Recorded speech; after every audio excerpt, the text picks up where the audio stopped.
comment utiliser le théorème d'encadrement et surtout comment le rédiger en prépa HEC. C'est ce qu'on va voir avec 3 exos. Un exo assez classique, un application directe, un exo où on va avoir justement le théorème d'encadrement avec une suite définie en fonction d'une somme, et enfin le super classique, le théorème d'encadrement avec la partie entière.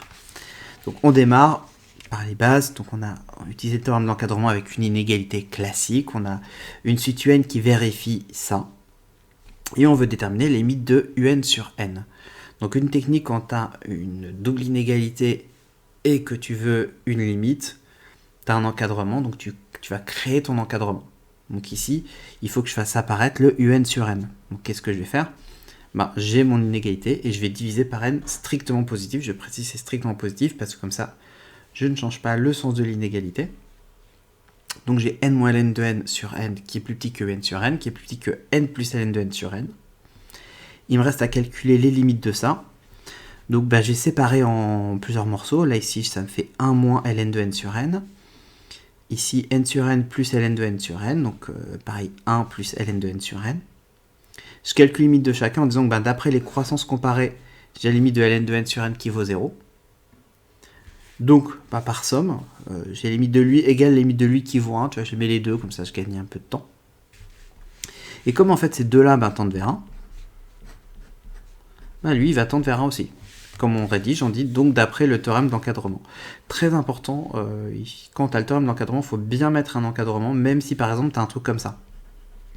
Genre tu as variable absolue de UN, genre moins 4, qui est plus petit que 0. Qui est plus petit que genre 1 sur n. Tu dis que la limite de 1 sur n tend vers 0. Et donc, du coup, limite de un moins 4 en valeur absolue tend vers 0. Tu n'as pas le droit de dire que c'est d'après le théorème d'encadrement parce que tu n'as pas exposé l'encadrement. Même si c'est super évident que la variable absolue est positive, il faut que sur ta copie, on voit apparaître l'encadrement. Ça, c'est très important, c'est dans les rapports de jury. Un exemple un peu plus technique, on a une suite définie par une somme et on veut faire le théorème d'encadrement. Donc tu vas voir en fait que ici ça revient en fait à sommer des inégalités. D'abord donc on a un qui vaut ça. On veut montrer que pour tout cas appartenant à n plus 1 de n, tiens comme par hasard les bornes ici quoi, j'ai 1 sur n plus k qui est plus grand qu'un sur 3n et qui est plus petit que 1 sur 2n plus 1. Comment je vais faire ? D'abord, quand j'ai ce genre d'inégalité, je pars justement du mec de départ, c'est-à-dire de k qui est entre n plus 1 et 2n, et j'écris l'inégalité. Tac. Comment je fais passer pour aller de k à n plus k, 1 sur n plus k ? Il y a deux choses. Je peux pas tout de suite mettre 1 sur k, parce qu'après, comment je rajoute le n au dénominateur ? Je peux pas. Donc, première chose à faire, c'est d'abord de faire apparaître n plus k, et donc ici, donc je rajoute n, donc ça fait n plus 1 plus n. Tac, ça va me faire 2n plus 1. Ici, n plus 2n, donc 2n plus n. Donc ça me fera 3n. J'aurais pu écrire l'inégalité déjà, 2n plus 1, comme ça, plus petit que n plus k pour mieux visualiser. Et là, maintenant, je compose partir d'un sûreté strictement décroissante. Donc, comme c'est strictement décroissante sur R plus étoile, c'est pour ça qu'ici, je rajoute le strictement positif. Pour préciser que je suis bien sur, justement, cet intervalle-là. Et comme c'est strictement décroissante, je vais inverser. Donc, forcément, lui, il va être en premier. Et lui, il va être en deuxième. Enfin, en dernier.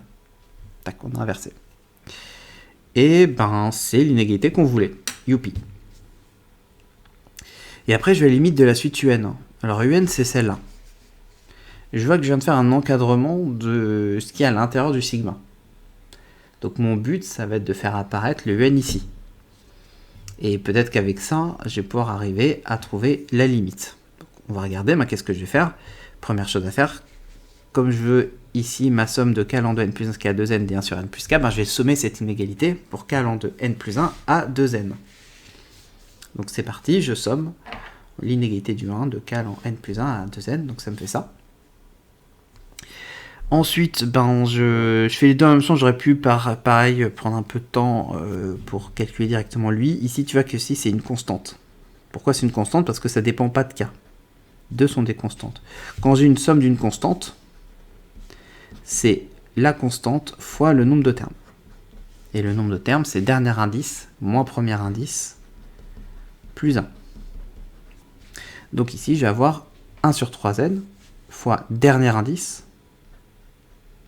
moins premier indice plus 1.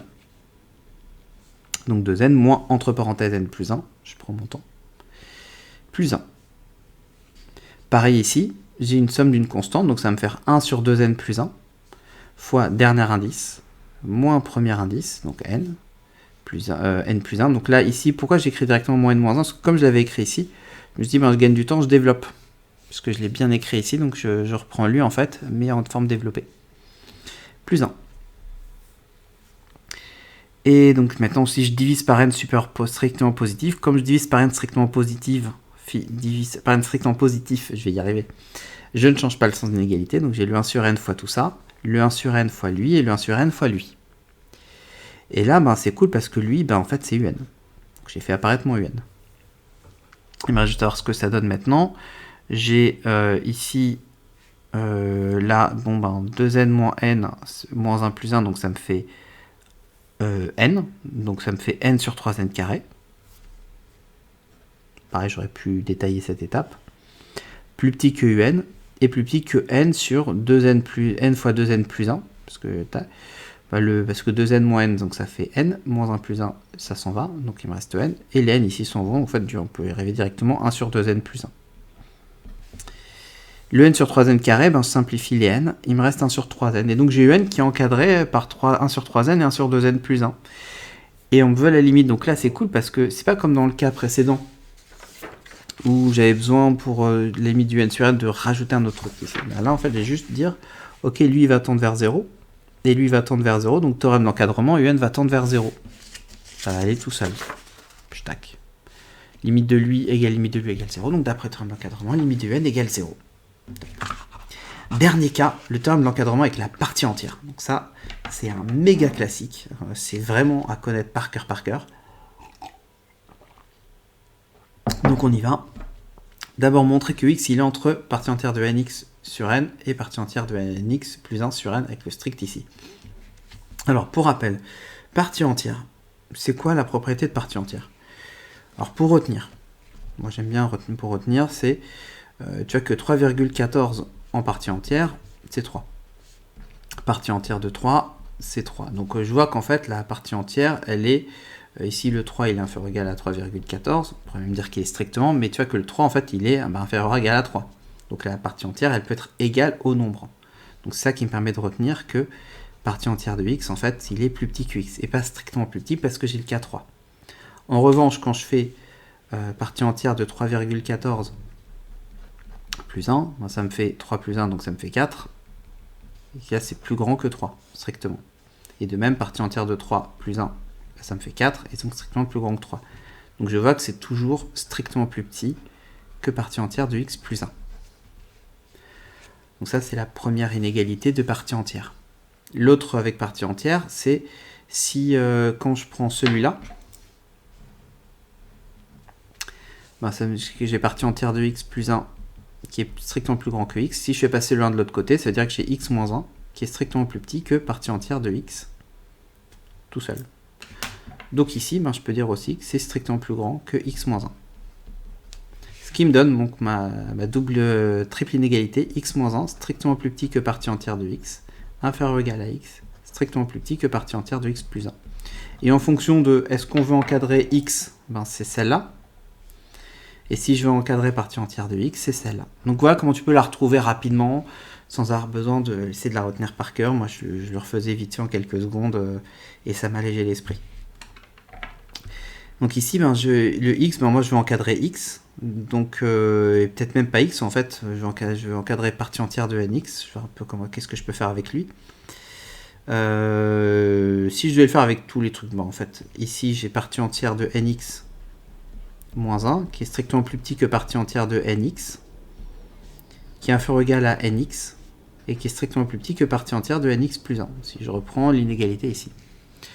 De quel je vais avoir besoin, ici je vois que ben c'est plutôt lui qui va m'intéresser, c'est plutôt cette partie-là, parce que c'est ce qui me permettra d'avoir le x au milieu. Donc je vais écrire par propriété partie entière de nx inférieur ou égal à nx strictement plus petit que nx partie entière plus 1. Il me reste à diviser par n strictement positif, et donc j'ai ça. Top. Et c'est exactement ce que je voulais, donc nickel. En déduire que la limite de partie entière de nx sur n est égale à x. Et là, en fait, justement, on est dans le même délire où il faut faire modifier l'inégalité. Ici, j'ai quoi? En fait, ici, si je réécris différemment, j'ai partie entière de nx sur n, qui est inférieur ou égal à x, qui est strictement plus petit que partie entière de nx sur n plus 1 sur n. En fait, en séparant. Et ça me passe que moi, ce que je veux, c'est encadrer lui. Donc j'ai déjà le mec à gauche. Moi, je veux le mec à droite. Le mec à droite, comment je peux l'obtenir? Je peux l'obtenir avec ça. Donc en partant de lui, donc ici, si je fais passer le 1 sur n de l'autre côté, j'ai partie entière de nx sur n qui est strictement plus grand que x moins 1 sur n. Et c'est ça qu'on va faire. Je tac, donc je sépare, et donc partie entière de nx sur n qui est plus grand que x moins 1 sur n. Et donc moi j'ai ici la partie ici qui est finalement la partie de droite, par la partie de gauche, ici, et la partie de droite qu'on avait là, je la mets ici. Et voilà comment j'ai encadré partie entière de nx sur n entre x et x moins 1 sur n. Il ne me reste plus qu'à calculer la limite de lui. La limite de lui, en fait, si je fais la limite de x moins 1 sur n quand n tend vers plus infini, ça me fait x. Et c'est pareil qu'il y a la limite à droite de x, puisque x ne dépend pas de n. Donc, d'après le théorème d'encadrement, la limite de partie entière de nx sur n est égale à x. Donc ça, c'est le grand classique. Prochain exo, ça va être sur le théorème de comparaison. Donc, ne pas manquer à la prochaine vidéo, donc abonne-toi. En tout cas, j'espère que cette vidéo t'a donné un bon cadre pour réussir. Cadre, encadrement, t'as compris la corrélation, la blague, humour mathématique. Et si tu veux bien refaire ces exercices-là, parce qu'il y avait pas mal de choses techniques, télécharge le doc de 90 pages sur les suites, où il y a plein d'exercices, les démonstrations des théorèmes, c'est gratuit. Et tu peux aussi partager cette vidéo à tous tes potes, mettre un commentaire et un like pour aider au référencement et faire connaître la chaîne. Merci beaucoup, ciao!